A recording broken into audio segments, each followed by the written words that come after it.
Karena SPPG itu pada akhirnya adalah bisnis. Bisnis itu ada di pusat populasi.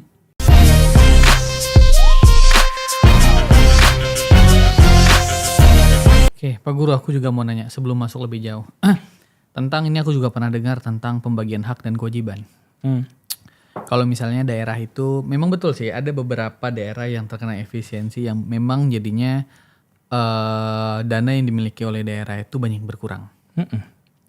Tapi kan ada juga bilang gini, pengelolaan guru-guru itu juga diberatkan pada pemerintah daerah, yang mana pemerintah daerah punya APBD, sedangkan MBG itu menggunakan dana APBN, yang dimana kalau kita perhatikan secara detail dan fundamental, itu berasal dari sumber dana yang berbeda. Kan Pak Guru pernah dengar statement itu ya pasti ya? Pak Guru gimana menanggapi itu? Makanya saya tuh pengen bertanya balik. Jadi gini ceritanya ya. Dulu tuh Pak Prabowo tahun 2025 tuh pernah berpidato, pernah ngomong. Nanti guru-guru di seluruh Indonesia itu akan dapat tambahan gaji 2 juta. Ingat kan? Oh iya ada pernah. Ya aku ingat. Pernah ingat. Nah sampai sekarang tuh enggak. Ada yang kebagian tapi kebagiannya enggak sampai 2 juta. Tapi sebagian besar enggak dapat sama sekali. Nah kemudian dipertanyakan dan kemudian ada konfirmasi, ada klarifikasi bahwa sebenarnya dikasih 2 juta itu tuh target. Tapi secara keseluruhan itu disesuaikan dengan anggaran daerah, anggaran nasional dan sebagainya. Intinya mah disesuaikan dengan anggaran. Nah pertanyaan saya yang kebalik itu adalah kalau untuk guru itu anggarannya... Sabar, aku harus konfirmasi dulu.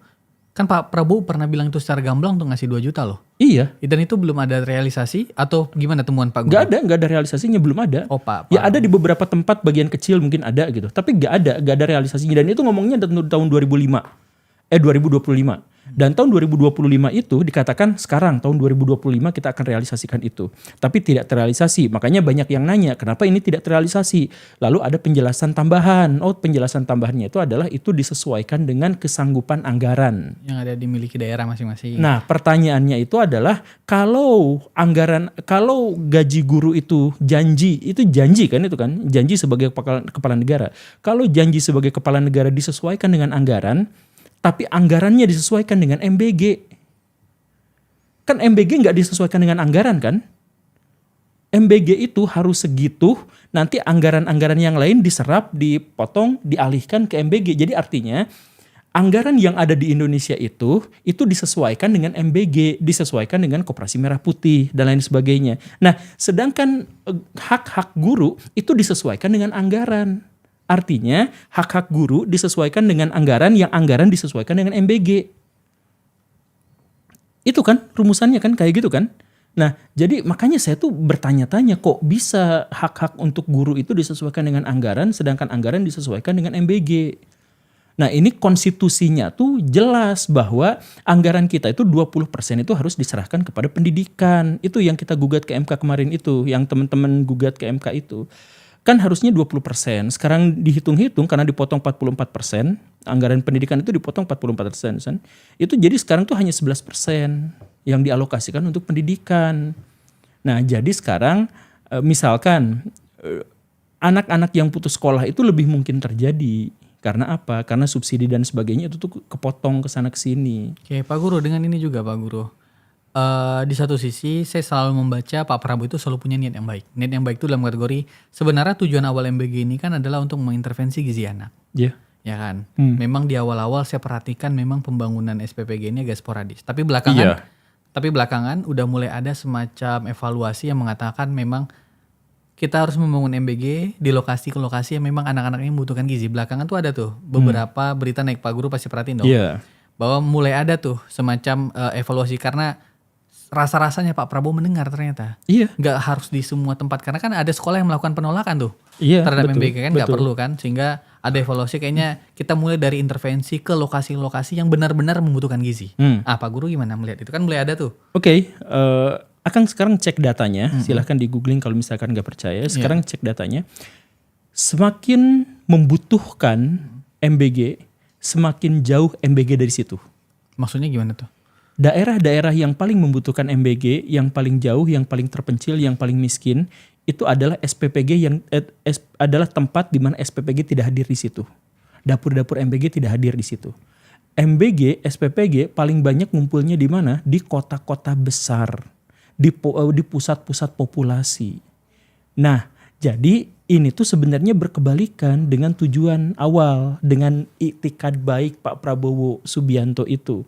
Nah, ya makanya silahkan cek, semakin jauh dari pusat populasi, semakin terpencil satu daerah, semakin membutuhkannya daerah itu terhadap MBG, semakin tidak ada MBG di sana. Tapi kan kemarin katanya ada mau evaluasi atas itu kan. Iya betul. Nah sekarang ada evaluasi. Kenapa ada evaluasi? Ya karena kita kritik terus-terusan, kita suarakan terus-terusan. Makanya teman-teman yang ini dengan Pak Prabowo sekarang berarti mengevaluasi, bukan membenarkan bahwa MBG itu udah jadi benar. Cuman justru sekarang ada evaluasi itu karena kita kritik terus-terusan, kita serang dalam tanda kutip terus-terusan, karena saya sebagai pribadi gitu ya, sebagai orang yang menginfluence orang gitu, kita tuh gak anti MBG. Kita tuh mempertanyakan kenapa MBG yang hanya dibutuhkan oleh 9% rakyat Indonesia diserahkan 100% pada rakyat Indonesia sampai membebani negara 335 triliun rupiah. Coba kalau misalkan yang dikasih tuh hanya 9% aja yang tadi itu, yang ada di daerah terpencil, yang ada di daerah miskin, itu saja. Kita nggak akan ribut. Karena anggarannya pasti tidak akan terlalu besar. Ada sekolah namanya Sekolah Garuda yang katanya menciptakan kader-kader terbaik bangsa. Berapa anggarannya? 2 triliun. MBG 91% diserahkan kepada orang mampu. Orang-orang DPR itu kalau punya anak, anaknya itu dapat MBG. Orang-orang yang tinggal di PIK itu, yang kaya luar biasa, itu dapat kebagian jatah MBG. Orang-orang paling kaya, orang mampu, jumlahnya 91% di Indonesia yang berkecukupan untuk memberikan bekal kepada anak-anaknya, yang berkecukupan memberi makan kepada anak-anaknya, dikasih MBG. Sedangkan anak-anak yang benar-benar membutuhkan di pelosok-pelosok itu, justru MBG tidak hadir di sana. Nah, makanya evaluasi, syukur, alhamdulillah sampai sejauh ini berarti Pak Prabowo mendengar obrolan kita. Dan memang saya juga dapat laporan kemarin-kemarin, Pak Prabowo itu suka nontonin kanal-kanal kita yang ini tuh malam biasanya nontonnya tuh, beres kerja tuh biasanya sampai malam tuh nonton. Ya alhamdulillah kalau memang ada yang seperti itu. Tapi kita tuh nggak akan berhenti. Bukan karena kita memusuhi, bukan karena kita membenci MBG. Tapi coba seandainya MBG itu memang diserahkan hanya kepada orang-orang yang membutuhkan saja. Akang punya anak? Punya satu. Akang berkecukupan? Nanti dikasih MBG.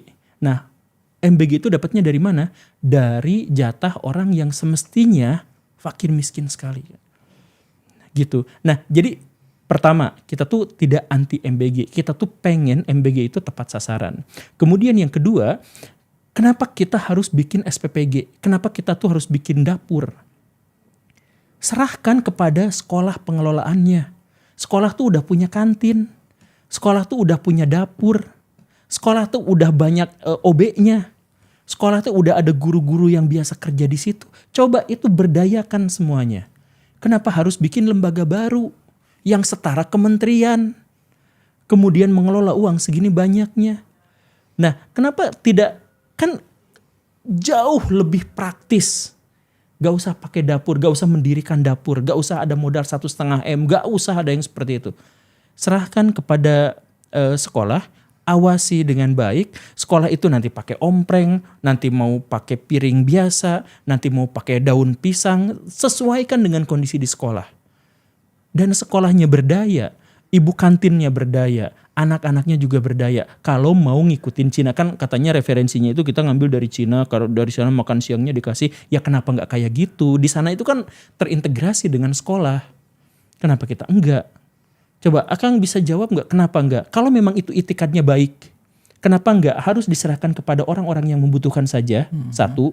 Dan kenapa tidak diserahkan aja pada pengelolaannya itu kepada sekolah yang sudah established di situ? Sekolah itu udah established, ngapain kita bikin lagi yang gede-gede, nanti jalur distribusinya, astagfirullah. Dan kenapa itu yang jauh-jauh itu, kenapa yang jauh-jauh tidak dapat coba? Karena SPPG itu pada akhirnya adalah bisnis. Bisnis itu ada di pusat populasi. Kalau sudah seperti ini, itikad baik itu nggak pernah cukup. presiden itu nggak terlalu butuh itikad baik. Presiden itu lebih buruknya, yang terbaik dari presiden itu adalah dia punya itikad baik dan kemudian mampu untuk menjalankan itikad baik itu. Sekarang kan MBG itu dilihat di mana-mana. Ada kaos kaki harganya 100.000.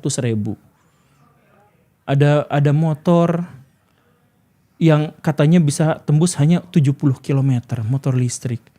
Gimana ceritanya kayak gitu, hal-hal yang kayak gitu. Nah, itu kepala sekolah, ada nggak kepala sekolah di Indonesia yang dikasih motor? Guru-guru dikasih motor? Enggak kan? Kenapa mereka yang dikasih motor? Kan sebagai guru nih, balik lagi ya, sebagai guru. Kita tuh cemburunya luar biasa. Kita tuh bukan lagi dianaktirikan, kita udah jadi kayak pembantu doang gitu. Yang levelnya tuh bahkan di bawah tukang cuci piring MBG. Dan kita juga memang suka cuci piring omprengnya sih. Nah, itu kan. Itu kesulitan yang sedang dialami oleh perspektif guru.